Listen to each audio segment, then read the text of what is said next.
हमें TCM hospital का scene दिखाया जाता है। मिस्टर चैन डॉक्टर को कहते हैं भाई आप मेरी बातों का कब यकीन करेंगे, मैंने आप तो पहले ही बता दिया कि मैं ठीक हूँ। साथ ही डॉक्टर मिस्टर चैन को चेक कर रहा होता है। डॉक्टर कहता है ऐसे कैसे हो सकता है, मैं इस चीज़ को मान नहीं सकता। अर्थात मेरे मास्टर शैतान के दुश्मन भी आपको सही नहीं कर पाए थे। मैंने आप तो बताया कि मेरे मास्टर ने मुझे ठीक किया है। डॉक्टर मिस्टर चैन तो कहता है मुझे इसके बारे में और ज़्यादा मजाक ना करें, मास्टर जैन जीलैंड 20 साल पहले ही मर चुके थे। मिस्टर चैन डॉक्टर को कहता है कि आप मेरी बात सुनने के लिए गौर कर भी रहे हैं या नहीं, मुझे लगता है तो आप बुरे हो गए हैं, मैं अपने नए मास्टर की बात कर रहा हूँ। मिस्टर चैन कहते हैं कि मैंने अब कामयाबी हासिल कर ली है और मेरी बेटी मुझे अब मज़ीद शराब पीने के लिए भी नहीं रोकती। और मिस्टर चैन कहते हैं कि मुझे ऐसा लगता है कि अब मैं 10 साल का हो गया हूँ क्योंकि अब मैं बिल्कुल ठीक हूँ। डॉक्टर मिस्टर चैन तो कहता है कि एक छोटा फालवियन मुझे अजीब लगता था, लेकिन अब तो आप भी अजीब हैं। डॉक्टर साहब अब आप तो क्या हुआ? डॉक्टर कहता है कि मैं जिनमें एलन गया था, TCM मार्जिन में एक लड़की से मिला जो अपने जिस्म में खंदा खून और सुइयां रखने के लिए पैदा हुई थी। डॉक्टर ने कहा लेकिन वो आम तौर पर ठीक नहीं हो सकती थी, लेकिन एक नौजवान ने इसे बहुत आसानी से ठीक कर दिया। क्या आप जिनमैन आइलैंड के बारे में बात कर रहे हैं?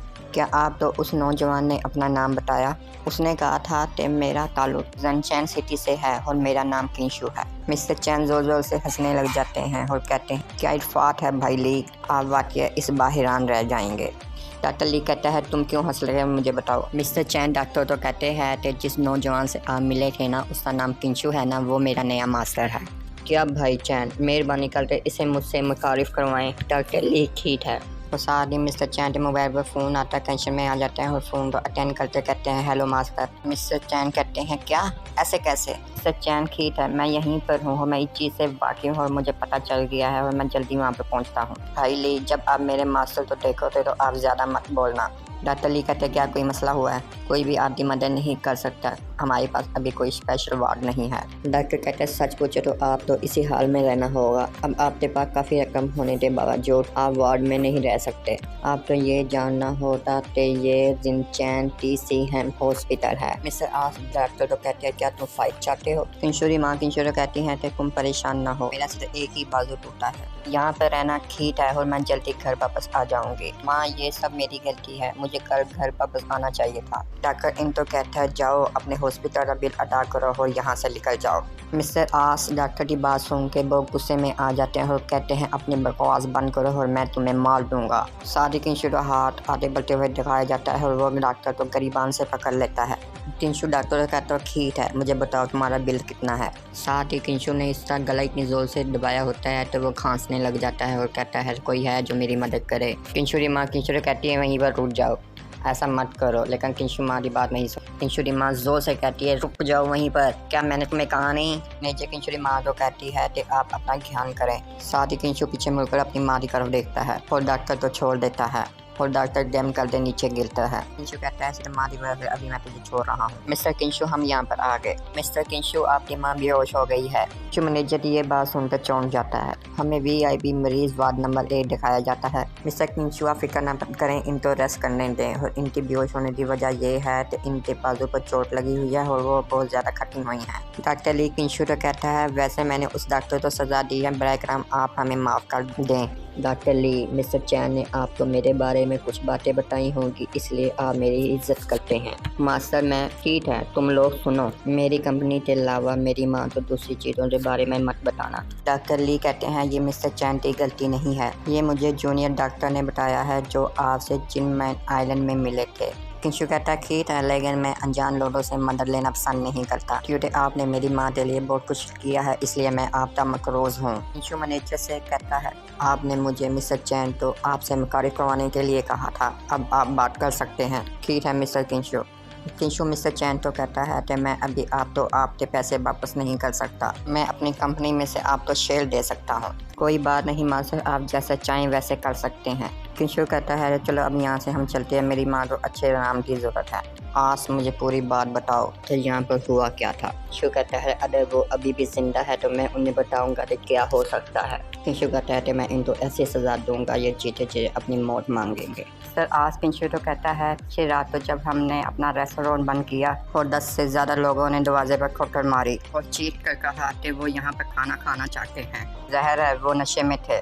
और इनका लीडर एक मकामी मशहूर विलन है और इसने कहा वो मजदूर ठेकेदार है। आज कहता है वो इससे भी आगे है, हर कोई इसका जुल्म में से कम जानता है। जब हम इनके लिए कुछ बनाने वाले थे, इस लीडर ने आपकी माँ तो बहुत ज़्यादा तंग किया। की माँ ने बहुत जद्दोजहद की हो, अपने आप तो छुड़ाने की कोशिश की, लेकिन उसने इसको बहुत ज़्यादा मारा और आपकी माँ की बाजू तोड़ना शुरू कर दी। मैं और मेरे दोस्तों ने बड़ी कोशिश की आपकी माँ तो छुड़वाने की, लेकिन हम उस लीडर के सामने बेबस थे। आपकी माँ ने आप तक काफ़ी हो सर्टिफिकेट तो बचाने के लिए कोशिश की, इसलिए उनका हाथ टूट गया। ये बात सुनते किंशु बहुत ही ज़्यादा हैरान रह जाता है और आज कहता है बाद में हमारे पड़ोसी ने पुलिस को बुलाया, लेकिन तुम इस प्रोजेक्ट से ऊपर ही रहते हो ना। अरे मैं तो अभी अरेस्ट हो गया हूँ ना, अभी मैं कोठरी में आराम करने जा रहा हूँ, खूबसूरत कहना मैं कल फिर वापस आऊँगा। किंशु कहता है क्या ये कुटिया का बेटा है, क्या ये अभी भी हिरासत में है? मैंने सुबह दूसरे दो दोस्तों को इसे चेक करने तो कहा, उन्होंने मुझे बताया तो वो पहले ही रिहा हो चुका है। किंशु कहता है वो दोनों कहाँ है?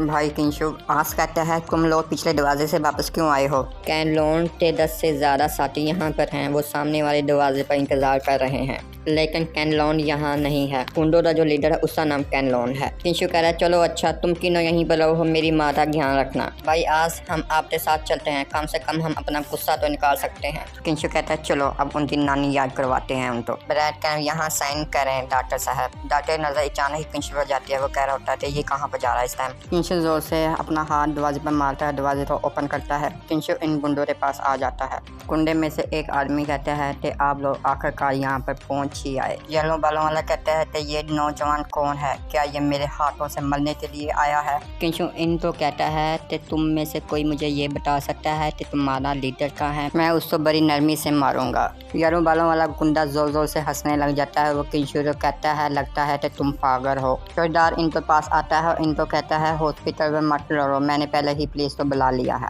किंशु कहता है कि अगर पुलिस इस चीज़ में मलामत ना हो तो ये अच्छी बात है, तो मेरे लिए ये चीज़ें बहुत ज़्यादा आसान हो सकती हैं।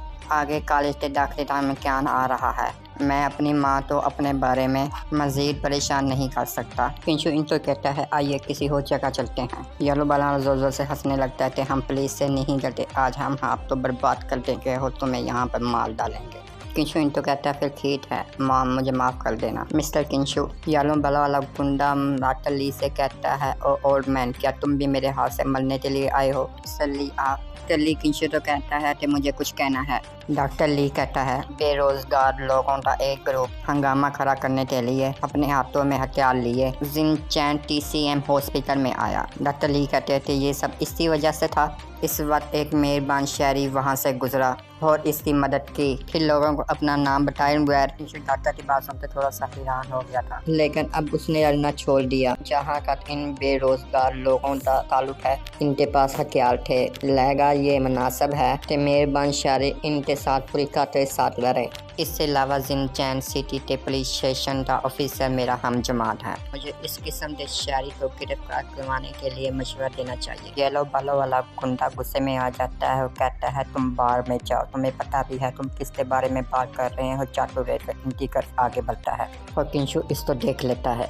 किंशु आगे बढ़ता हो, इसे एक जोरदार किक मारता है और येलो बालों वाला गुंडा दूसरे गुंडे में जाके लगता है और ये दोनों जाके बड़ी जोर से दीवार में रखते हैं। हम देखते हैं कि वो नीचे गिरकर बेहोश हो जाते हैं। किंशु डॉक्टर ली से पूछता है क्या आप ठीक हैं? डॉक्टर ली और गुंडे के सारे साथी ये देखकर बहुत ज़्यादा हैरान रह जाते हैं कि इसने एक किक पर इन दोनों को बेहोश कर दिया। किंशु डॉक्टर ली से पूछता है कि आज के आज यहाँ पर ज़्यादा डॉक्टर हैं। साथ ही किंशु हैंग्री हो जाता है और कहता है इन सब तो अब डॉक्टर की लोड़ पड़ेगी, अब ये मेरे हाथ से नहीं बच सकते।